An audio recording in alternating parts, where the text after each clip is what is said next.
Just give everyone a minute or two to log in and then we'll get started.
Okay, thanks for joining us tonight in week 6 of our isolation wellness program.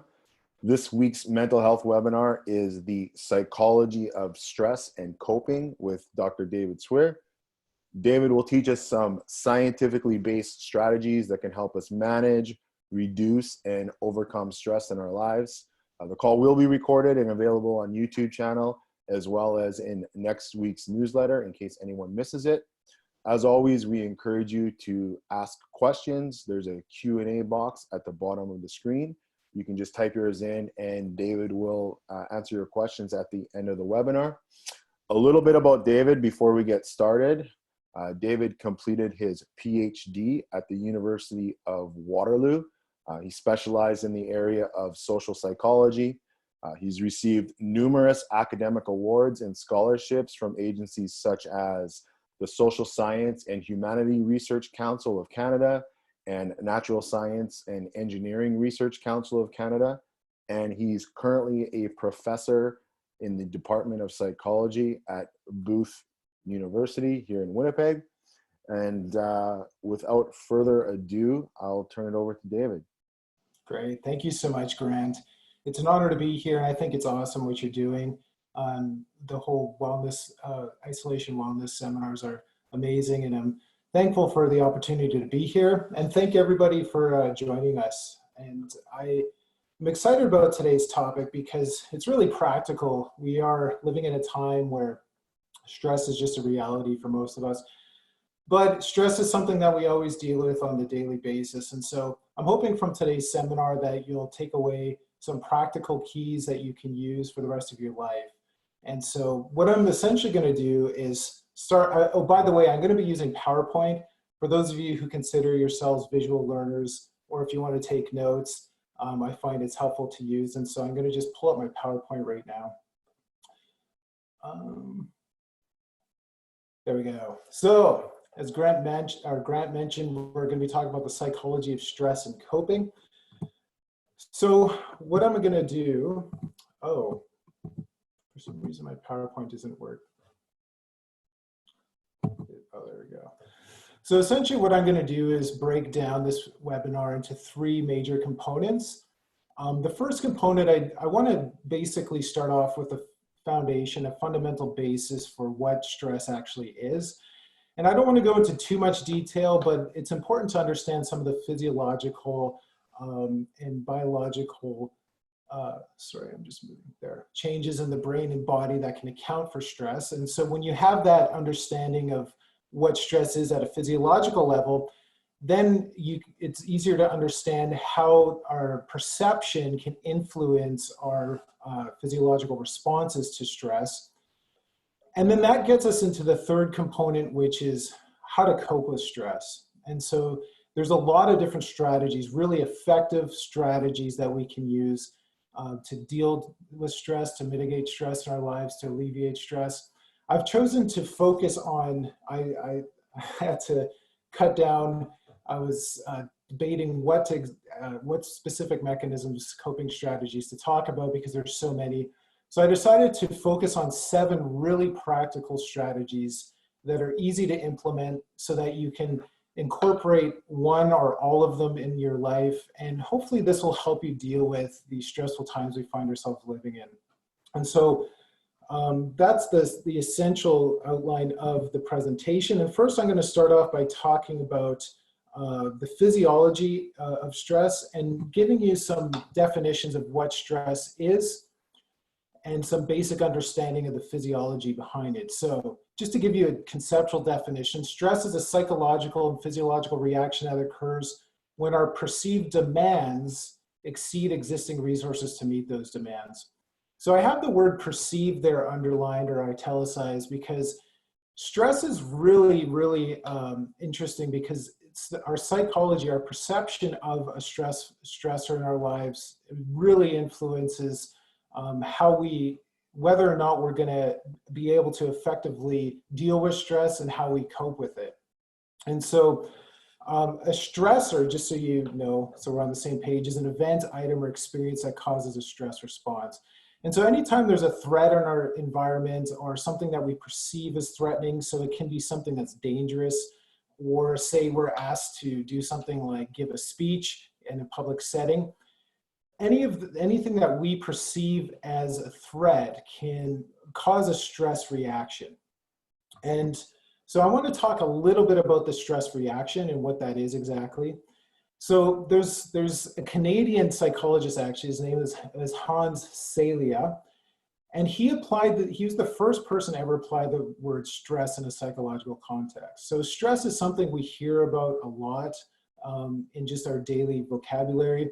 Interestingly enough, it wasn't used in a psychological context until about 100 years ago. And so it's actually, all of the stuff I'm talking about today, we take for granted, but it's actually relatively recent that people discovered stress, the stress response, and the effects it can have on our psychological and physical well-being.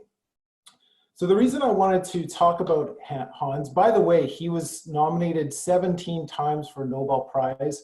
Unfortunately, he never won one, but he was nominated. And that's because a lot of this stuff that I'm talking about, I'm just talking about the basics of some of the things that he discovered and came up with, was very revolutionary.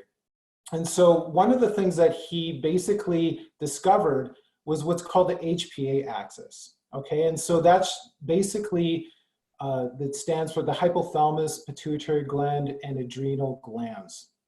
And whenever you hear about stress, often you hear about the adrenal glands because there's a well-known stress hormone that's secreted when we perceive a threat in our environment that's called cortisol. And Hans has actually discovered a lot of the stress hormones that we're familiar with today. And this HPA axis is a really important part of the stress response. So I'm going to talk just again, give you a little bit of a basis for what happens physiologically when we perceive a threat in our environment. Essentially, when the stress response is activated, there's 2 pathways that are activated. The first one that you can see there on your screen is the hypothalamus, which activates the autonomic nervous system, specifically the sympathetic division of the autonomic nervous system. And that activates the adrenal medulla, which secretes epinephrine and norepinephrine.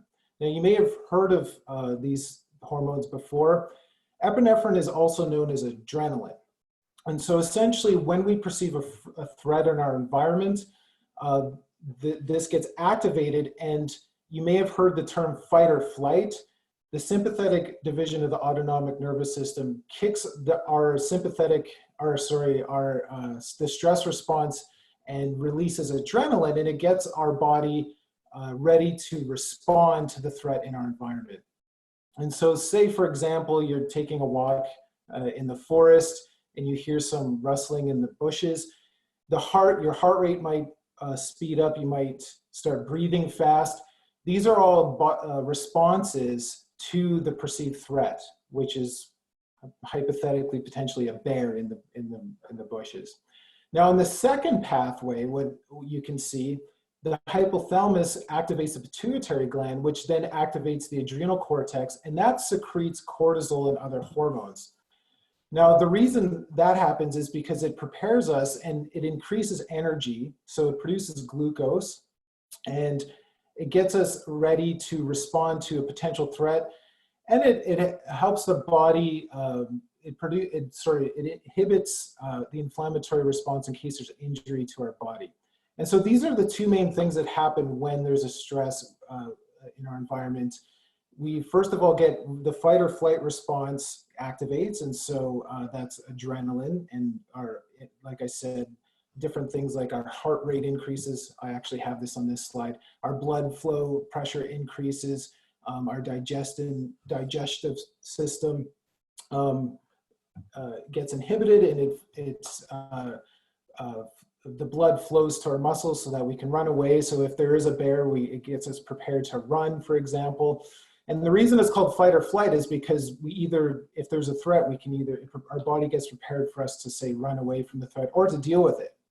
So either way, the same physiological responses occur. And so another thing that Hans came up with was what's called the general adaptation syndrome. I'm not going to go into too much detail on that for the sake of time, but essentially the main thing I want you to know, so from what I just talked about, is that in the short term, stress is really beneficial. Okay, it activates our body so that we can deal with the immediate threat in our environment. And it actually, in the short run, acute stress actually boosts our immune system. And so there's a lot of benefits about stress. It motivates us to deal with different threats in our environment and so forth. However, in the long term, chronic stress has some serious drawbacks. So if cortisol, the hormone I alluded to earlier, is chronically elevated due to stress, it can lead to hypertension, immune disorders, and the severity of common illnesses, and a host of other issues. Really, cortisol doesn't directly produce these things. What it does is it suppresses the immune system, and then it makes us more susceptible to, say, cardiovascular disease, cancer, a host of different adverse health outcomes. And so if you're stressed for a prolonged period of time, then that can really get dangerous. So what I want to do is give you a few experiments that show the adverse effects of chronic stress, just to give you an idea of the different negative things that it can do. So the first one is wound healing. The interesting thing is chronic stress can actually result in prolonged healing of different wounds. And so this is an experiment that was done on medical students. And essentially what they did is they gave medical students a biopsy wound in their hard palate at the top of their mouth. So as you can imagine, that's really painful. And what they wanted to see is whether the time of when they gave the students a wound would affect how long it took them to heal. And so essentially what they did is they gave the students the wound during the summer months, during summer vacation, which presumably people aren't very stressed out during that time. Or they gave them the wound 3 days before a major exam, which is a very stressful time. Those of you who've been students know that quite well. And what they found is that students on average took 3 days longer to heal during exam time than they did during the summer vacation. So it took 40% longer to heal the wounds as a function of being stressed out. Another study replicated this in a marital context. When there's marital conflict, people actually take longer to heal as well. Now, another thing that chronic stress can do is make us more susceptible to catching a cold. Now, of course, this is particularly applicable now with this whole COVID-19 pandemic that we're all experiencing. If we are experiencing chronic stress, this would actually make us more susceptible to catching that. And so what this is showing, this is a study that was looking at the effects of prolonged stress. And I'll just explain to you, if you look at the top, that's routine stress. So the blue bar there is stress that we all experience in our daily lives. And below there, you can see the different effects our susceptibility to catching a cold is a function of the amount of time that we've been experiencing stress in our lives. And so the first green bar there near the top is if we've been experiencing stress for less than a month, you can see that that increases our susceptibility to catching a cold relative to routine stress that we experience. If we've experienced stress for 1 to 6 months, you can see it increases even more. From 6 months to 2 years, it increases even more. And then for more than 2 years, you can see it's quite large, the susceptibility we have to catching a cold. Now, the interesting thing is different types of stressors actually influence our susceptibility to catching a cold. So what this is showing is they looked at interpersonal conflict. And so that would be, say, having arguments or issues with friends or family. And you can see that that makes us relatively susceptible. That's the first orange bar down there to catching a cold. And interestingly enough, unemployment, or if we are underemployed, if we've been laid off, you can see that makes us quite susceptible to catching a cold. And that's almost on par with if we've been chronically stressed out for 2 years. And so that particular stressor has quite an effect psychologically, and it inhibits our immune system such that we're more susceptible to illness.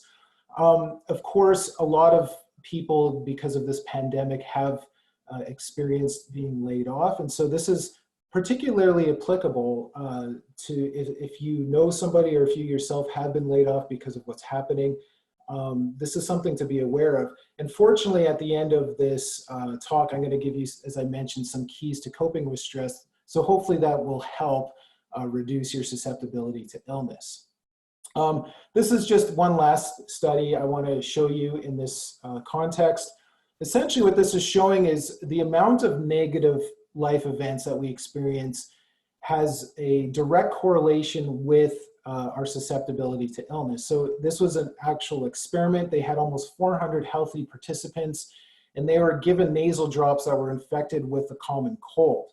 I personally would not want to participate in that study, but they were paid $800 to do it, so maybe it was worth it. But anyway, they had the people list the number of stressful events that they were experiencing in their lives.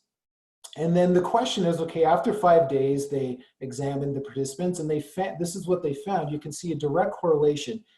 On the x-axis, near the bottom, that's the amount of stress that they were experiencing. And so you can see 3 to 4 major stressors, 5 or 6, 7 and 8, 11 and 12. And what the line is showing is the percentage of people who actually caught the cold. And so from 3 to 4, around 27% of those people caught a cold. But the more people were stressed out, the more stressors they had in their lives, you can see it almost increased all the way up to 50%. So they are 50% more, or 50% of them more likely to catch the cold. So the bottom line is that chronic stress. So we talked about the amount of stressors in our life can make us more likely to catch a cold. We talked about the amount of time. Chronic stress can make us more likely to catch a cold.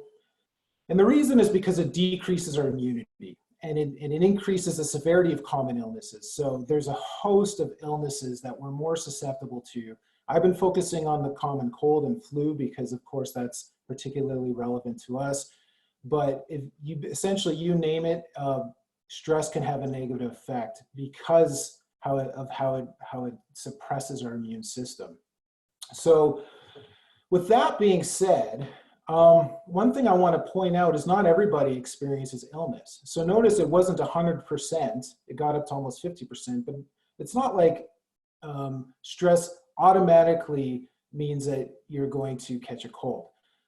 In fact, some people endure really stressful situations in their lives and they don't get sick and they don't have the adverse health effects of it.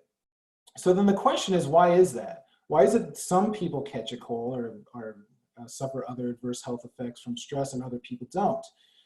And the key is how we respond to stress might protect us or make us more vulnerable to illness. Okay, so our response matters a lot. And this is what I want to emphasize now is the psychology of stress. Because we're going to find out, it's really interesting. our interpretation of a stressor is going to determine whether or not we actually suffer the negative consequences of stress.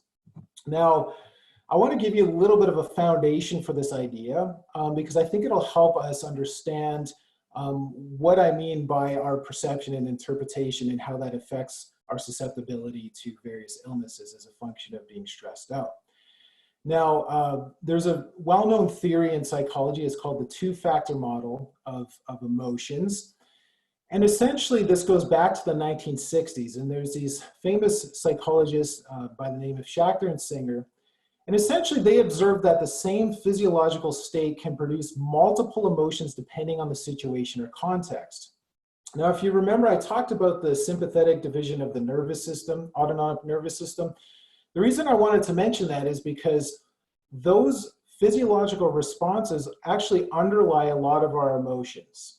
Okay, so if I asked you what emotion results in sweaty palms, increased heart rate, and rapid breathing, if you're with me in person, I would probably ask you, and I'd probably get a bunch of different answers. You might say fear. Fear can have those physiological responses. Some might say anxiety. Some might say love, passionate love. You might experience those. Exercise has those same physiological responses. Excitement, anger. So as you can see, the same physiological responses can result in different emotional experiences, even though the physiology, the underlying physiology is the same. So then the question is, well, how is it that we experience different emotions if the physiological underpinnings are identical?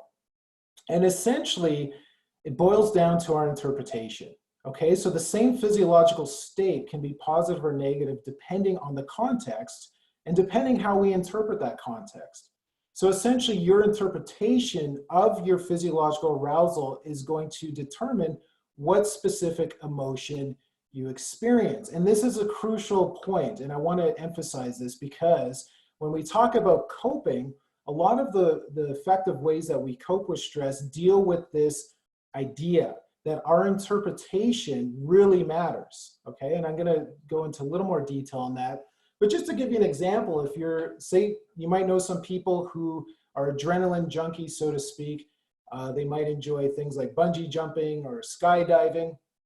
Why is it that they find that a positive experience? They might say that's exciting and thrilling, whereas other people would be fearful and anxious. It's the exact same stressor, right? It's whether it's skydiving or bungee jumping, but some people are going to interpret that as a positive thing, and because of that, they're going to experience a positive emotion from those physiological responses they experience while participating in it, while other people are going to experience negative emotions like fear or anxiety. So essentially, according to this two-factor theory of emotion, emotion depends on, first of all, our physiological arousal, like I mentioned, and our interpretation, and it's those two things combined that produce our emotional experience. So what I want to do is talk about this classic study where they demonstrated this, because the question is, okay, that's an interesting theory, but how do you actually demonstrate this experimentally? And so what they did, it's kind of a clever experiment. They had participants, so this was conducted at a university as university students, and they were told a cover story that they were interested in this new drug and how it affected people's eyesight. And so all the participants were given an injection, supposedly of this new drug. In reality, they are being injected with epinephrine. Now, if you remember, epinephrine is adrenaline. So that's the hormone that produces these physiological responses like increased heart rate, perspiration, sweaty palms, all those sorts of things. Now, the key is half the participants were told that this new drug was going to have an effect on their physiological arousal. So they might experience an increase in heart rate. They might experience sweaty palms. So participants in that condition were expecting it. However, some participants were told that this would have no effect on their emotions whatsoever. All right, now after they were given a shot, they were asked to basically sit in a waiting room. And in this waiting room, there was an actor who they thought was another participant also waiting to participate in this study. And what they modified is whether the confederate, the actor, was in a really bad, angry mood, or whether the actor was euphoric and in a really goofy, joyful mood. So for instance, he would throw around paper airplanes and that kind of thing. So he's being really goofy. What they wanted to see is whether people would interpret the physiological arousal that they experience as a function of being injected with epinephrine as either anger or joy, depending whether they were waiting with the angry or joyful confederate. So in other words, they would take the situational cues to interpret the physiological arousal that they're experiencing, and that would actually determine what they themselves would experience. So just to show you, this is a simplified table of what they found. So if you remember, so there was either an angry or a happy confederate.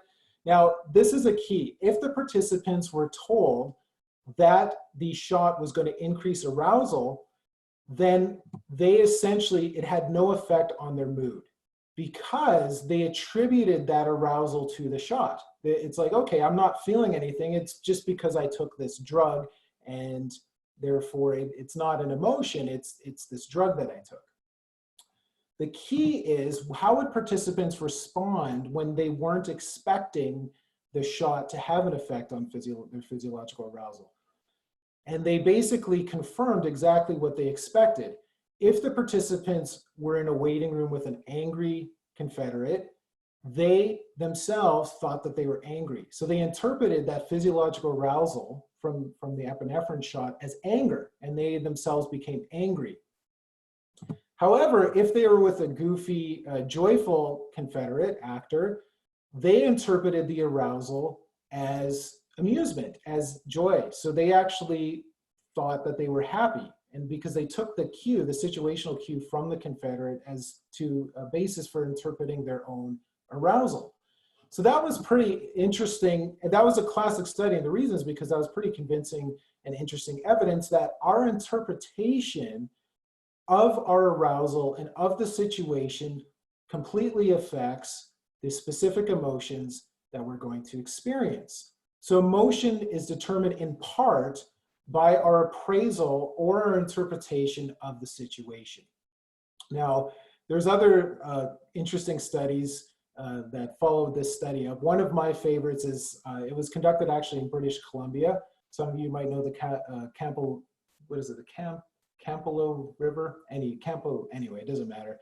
It's a well-known river in British Columbia, and there's a well-known suspension bridge above this gorge. And so the suspension bridge is 75 meters above this valley, and it's 120 meters long. So as you can imagine, that'd be a pretty frightening thing to cross.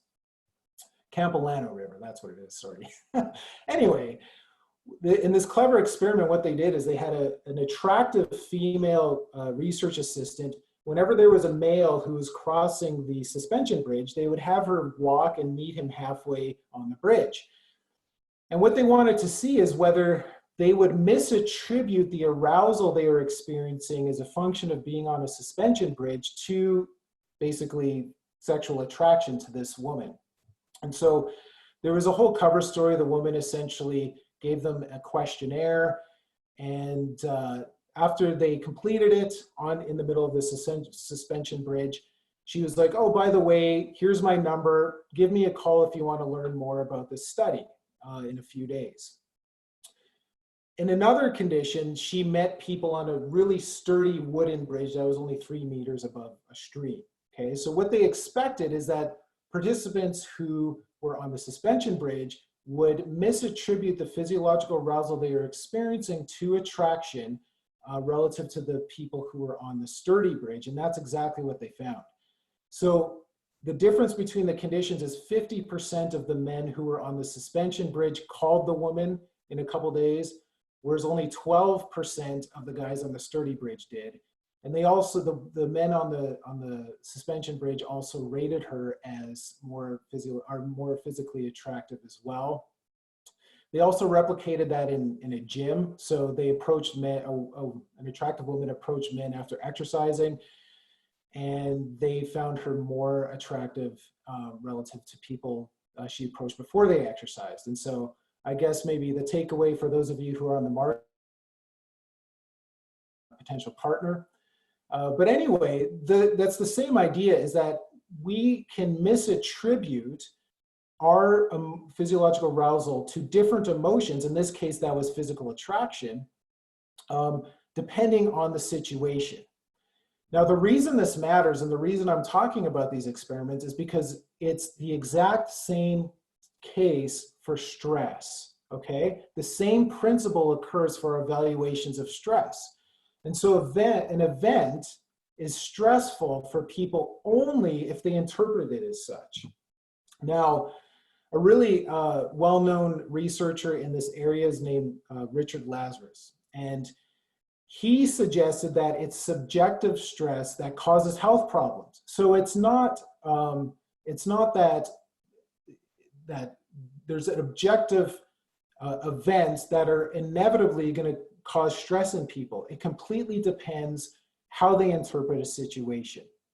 And essentially, I like where he got this idea. Essentially, he was interested. His question is, why is it that exercise, if whatever the exercise is, but we'll just say aerobics, anything aerobic, why does that have such positive effects on your cardiovascular system? Why does it have such positive effects on your heart? Whereas stress, even though stress has the exact same physiological responses, why is that so bad for your heart? If you think about it, like we've been talking about all along, if you think of exercise or stress, your heart rate increases, your blood pressure increases, you sweat. And so his question is, why is it that exercise is so good for you, but stress is so bad for you? And so he basically had this idea that it depends on what he called our appraisal of the stressful event. Okay, so in this context, an appraisal, a cognitive appraisal, is the cognitive act of assessing and evaluating the potential threat and demands of an event. Now, our cognitive appraisal of a stressor is really, really important, as we're going to see. This explains why different individuals can have different stress responses to the same stressor. So I have this picture here. You can see there's two people on this roller coaster, and the person on the right is having a blast, and she is so excited and joyful, whereas the other person, I guess a picture is worth 1,000 words. Her facial expression says it all. She is scared. And so two different people experiencing the exact same event, completely different emotional responses. How do you account for this difference? It boils down to our interpretation or our appraisal of the event. And so I'm just going to show you, this is one of basically a pictorial view of this theory of cognitive appraisals. This is by Richard Lazarus and Folkman in 1984. I'm going to break it down basically by giving an example. Imagine that you're in a classroom setting and you're taking a course in, it doesn't matter, we'll just say mathematics. And one day your professor gives you a pop quiz. You weren't expecting it. So that's the event. Now, the question is that going to be a stressful situation for you or not? So essentially, when you're confronted with a potential stressor in your environment, according to Lazarus and Folkman, you basically engage in what's called a primary appraisal of the event. Okay, so the primary appraisal of an event is essentially an evaluation. Is this a threat? Is this not a threat? Okay, so some people might not even perceive the math quiz, the pop quiz, as a threat. If you're really good at math, it might be like, this is not a problem. So in that case, you wouldn't experience a stress response. However, a lot of people, I'm guessing, would experience that as a threat. Now, if you experience that as a threat, the question then becomes, do you have the resources necessary to deal with that threat? Okay, so these are called secondary appraisals of basically a stressful event. If you feel like you don't have adequate resources for coping or for dealing with the event, in this case, a pop quiz. Like say, for example, you haven't been studying, you're terrible at math. A pop quiz is going to be really threatening, and you're likely going to feel like you can't deal with that stressor. So as a result of that, you're going to experience stress. You're going to experience a threat response. On the other hand, if you feel like you can overcome the stressor, if you're good at math, if you've been studying all along, you're given a pop quiz, you're going to probably not really think it's a big deal, right? So you might still experience the physiological arousal of a threat because it was unexpected. Then as you interpret it, is this a threat or not? No, it's not a big deal. I can deal with this. That completely changes the physiological response you're going to have and the long-term outcomes. Okay, and so let me just show you this with this graph here. If you adopt what they call the challenge appraisal, now this I was using the example of a quiz. This can be for anything. A challenge appraisal is essentially the idea that you are able to deal with the threat. Okay, it's like I have the resources, I can do this. You might still be feeling physiological arousal. The difference is you think that you can cope with it. Okay, versus if you feel like you can't cope with it, then that produces a threat response. The interesting thing about this is the thing that I find so interesting, is if you psychologically interpret it as a challenge versus a threat, the physiological responses that occur as a result of that are analogous to exercising, essentially. So look at these differences. So say the pop quiz example. If you feel like you can do it, and adopt a challenge appraisal of the event, essentially that alleviates anxiety. Okay, so that feeling you might have, the anxious feeling in the pit of your stomach or whatever, will lessen or it'll go away. Okay, so that helps with focus, that helps with thinking. Okay, if you're taking a test, it helps you focus, and and interestingly enough, a little bit of arousal actually helps you in those sorts of situations if you know what you're doing. Threat, on the other hand, if you perceive it as a threat, it increases anxiety, and that actually increases the amount of mistakes you're probably going to make. This is a key here. If you adopt a challenge, it results in vasodilation, increase in blood flow. If you adopt a threat appraisal, it results in vasoconstriction, which increases blood pressure. This here is one of the key differences. Remember I said that Richard Lazarus originally was questioning why exercise is so good for you, whereas stress isn't? This is one of the reasons why. If you interpret something as a challenge that you can overcome, this actually results in vasodilation, the same thing that happens when you're exercising, and that's why it's actually good for you.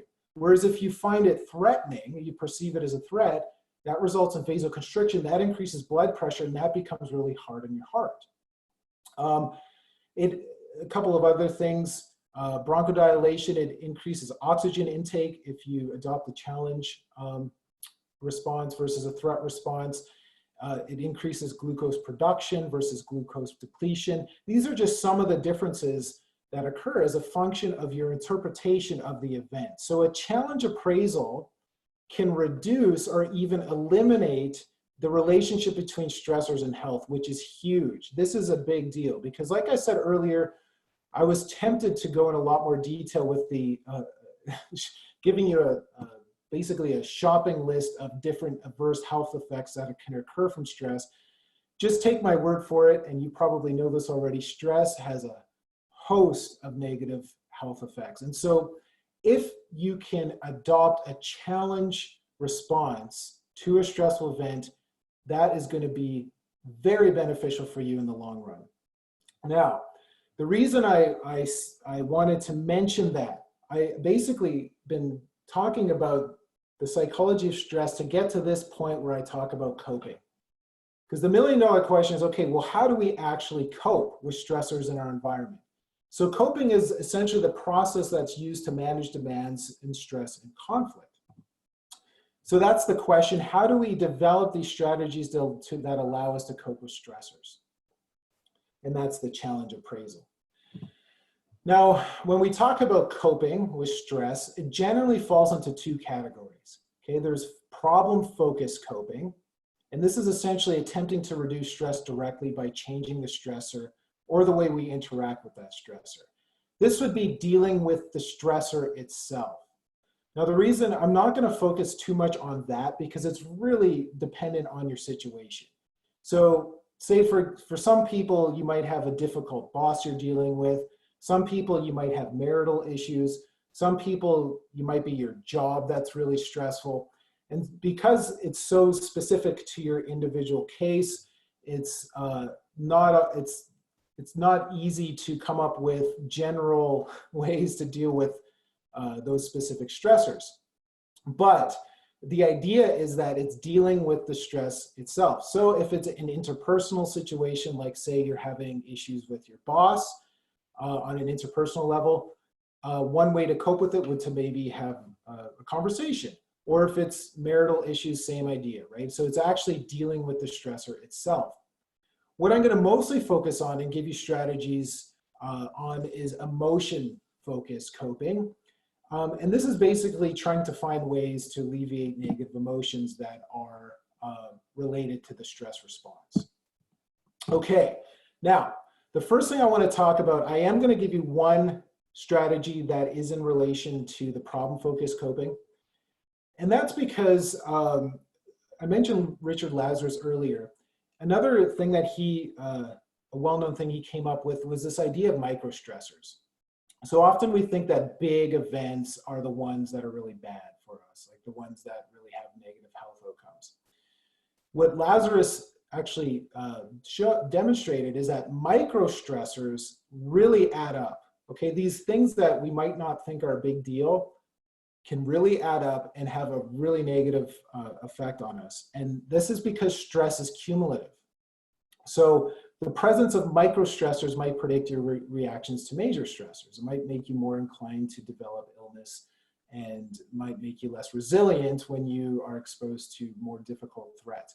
Now, when I say microstressors, this can be anything like maybe, it depends again on your situation, but it might be a noisy roommate, or maybe a neighbor who's, in this picture here, playing the guitar really loud at night.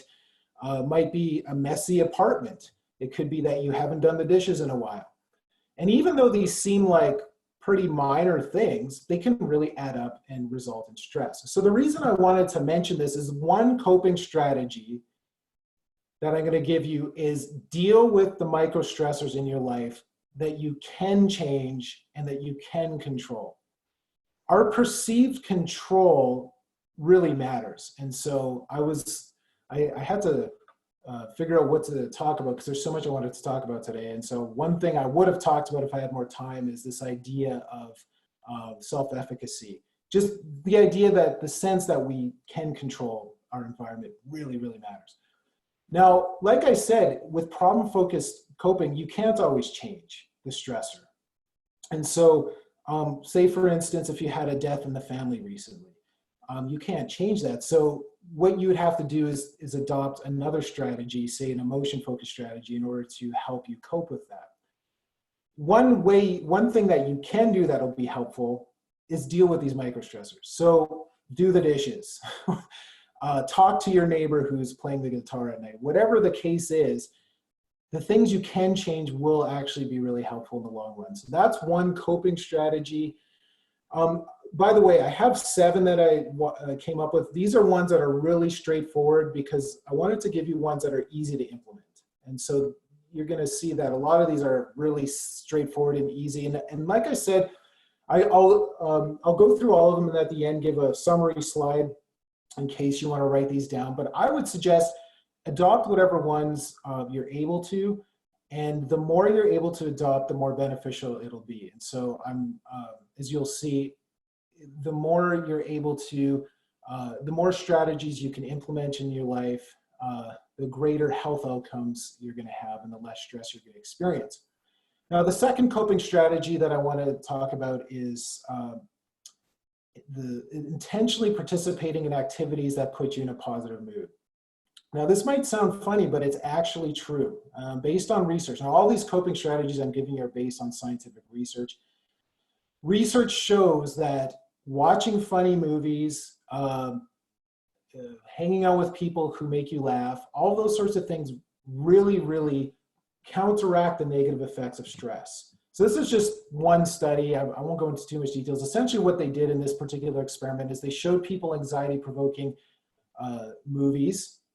Okay, everyone saw one, and then there was 4 conditions. They wanted to see whether watching a positive movie clip after this anxiety-provoking clip would reduce their physiological responses, their stress responses, quicker than people who watched either no emotion movie, so a neutral movie clip, or a movie that made them sad.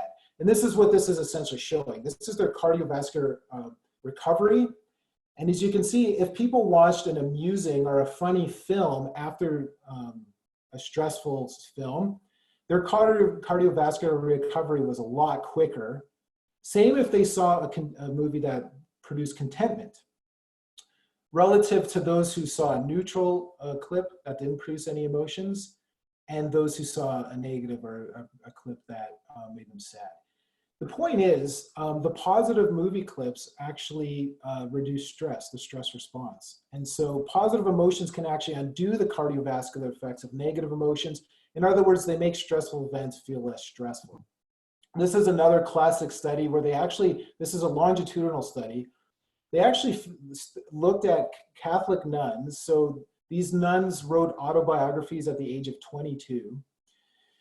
And what they coded their autobiographies, and what they found is the nuns who used the most positive words in their autobiographies to explain themselves, their lives, outlived their more dour counterparts by 7 years. They lived 7 years longer on average relative to those who had less positive emotions in their autobiographies.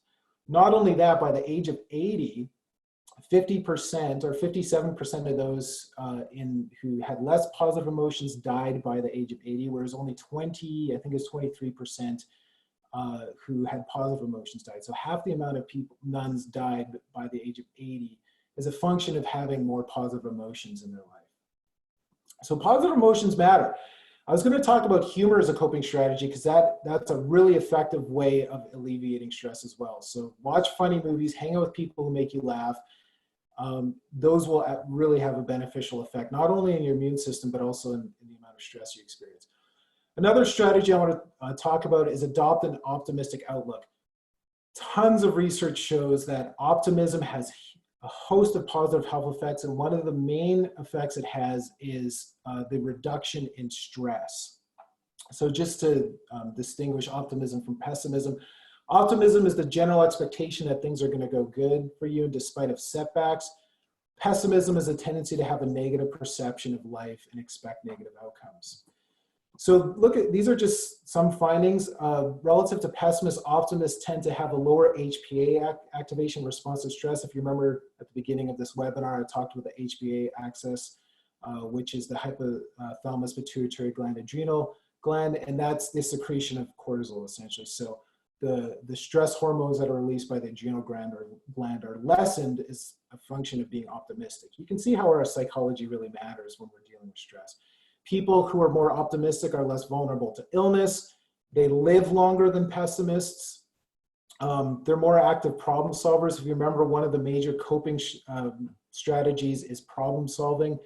Optimists naturally are problem solvers, and they tend to tackle problems rather than run away from them. And they're more likely to keep a sense of humor. And as I just talked about, that's a very effective coping mechanism.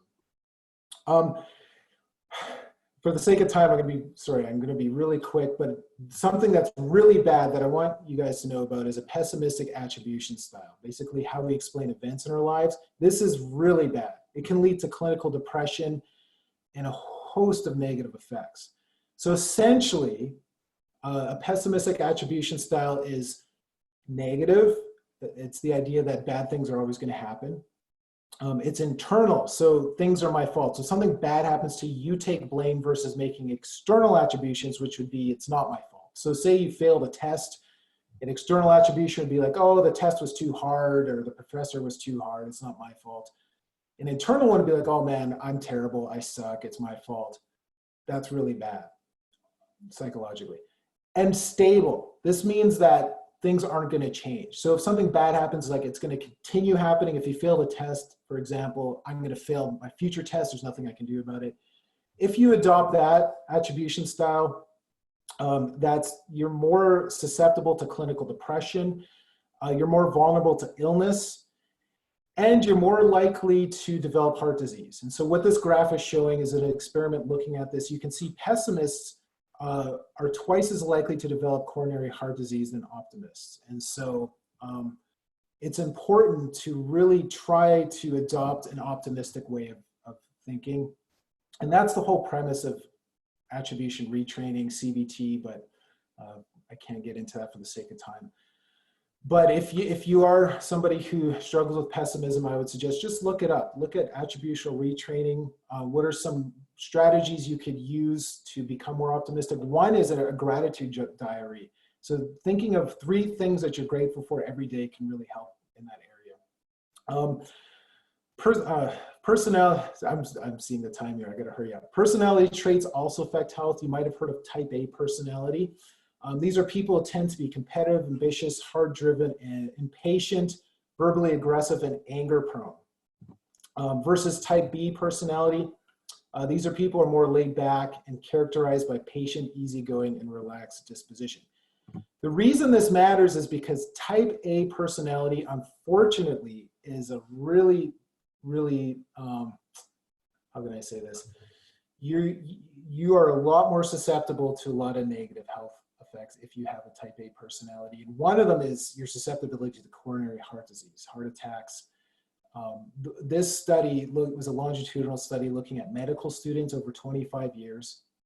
And essentially what this is showing is what predicted heart disease, because they found that type A personalities are way more susceptible to developing heart disease, was the amount of hostility that they experienced, anger.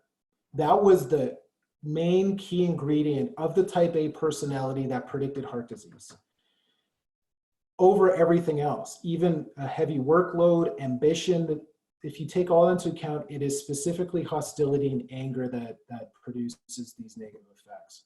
So one way to deal with it, particularly if you're type A personality, if you have a propensity towards anger, or just in general, the 4th coping strategy I want to give you is relaxation. Now that might go without saying, but anything that makes you relax is going to be helpful, okay? Because relaxation, it produces relief from headaches, it decreases high blood pressure, it decreases anxiety, it decreases, if you struggle with insomnia, it helps in that area. And the interesting thing is relaxation can be a whole bunch of different things. It can be mindfulness meditation, prayer, whatever you find relaxing, massage, anything you particularly find relaxing is going to be helpful in this area.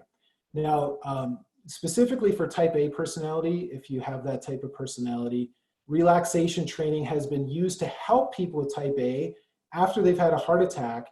And what's interesting is relaxation training prevents their risk of future heart attacks. And so relaxation training, it was like talk slower, eat slower, go for walks, that sort of thing. It was pretty straightforward, but relaxation is important. Now in this context, I want to talk about forgiveness. Forgiveness is actually really important.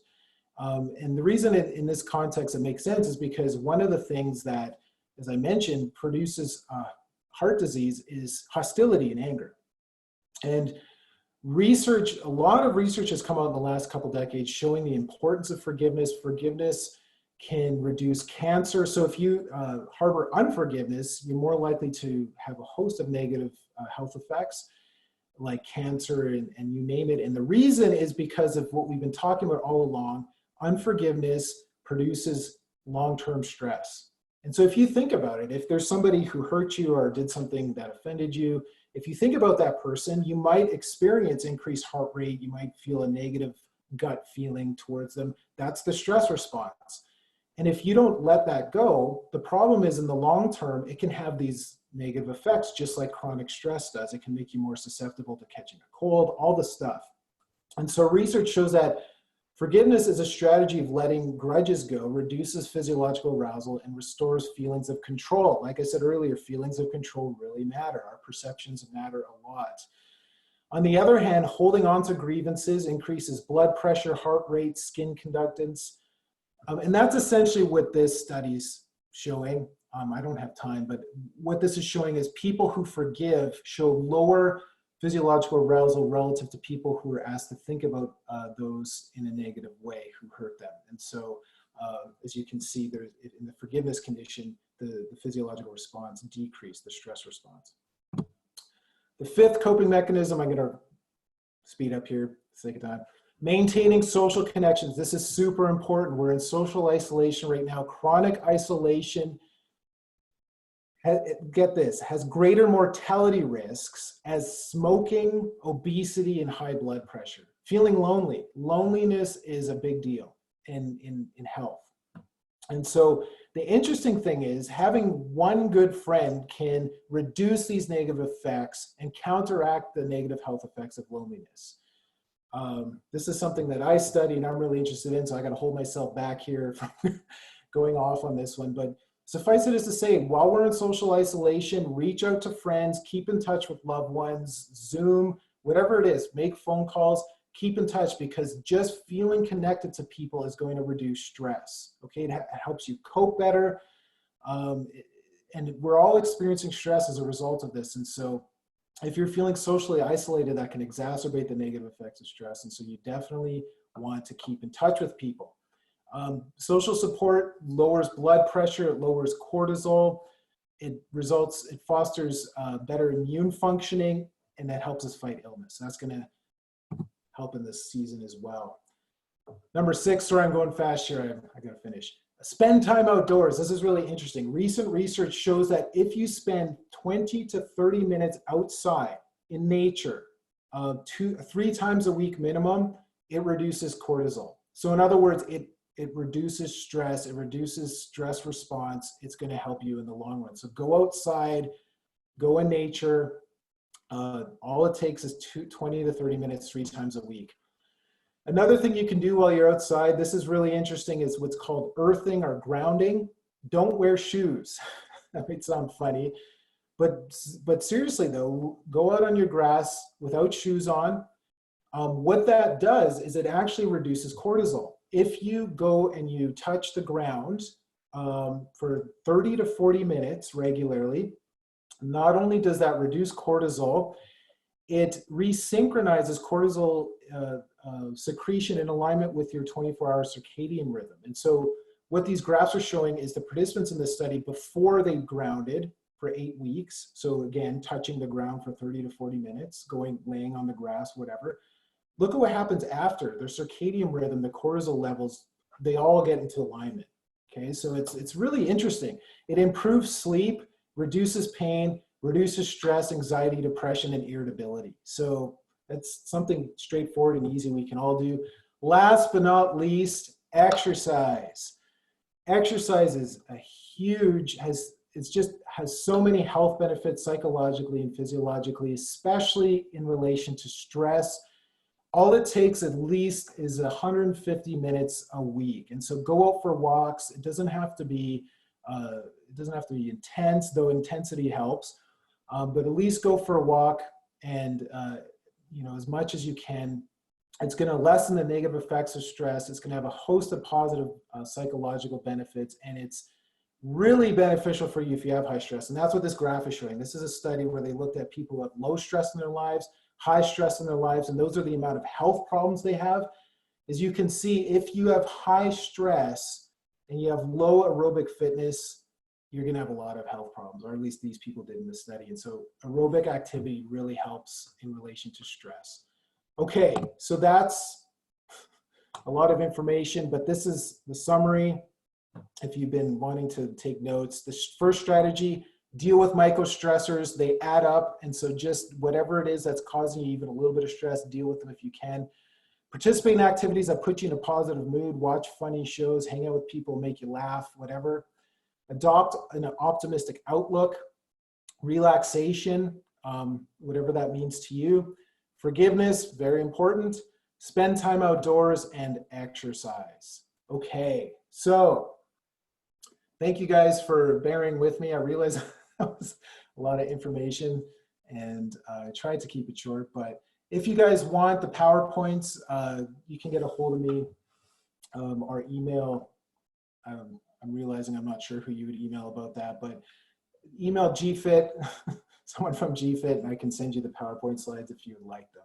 All right, now I'm going to look at some questions here and just be quick because I realize that the time is over. And I just want to see if there's anything that I haven't addressed.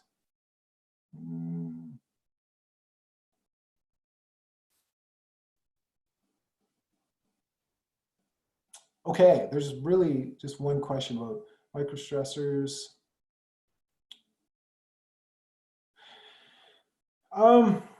So is the reason microstressors seem to hassle me more than major stressors because I view the major stressors as a challenge?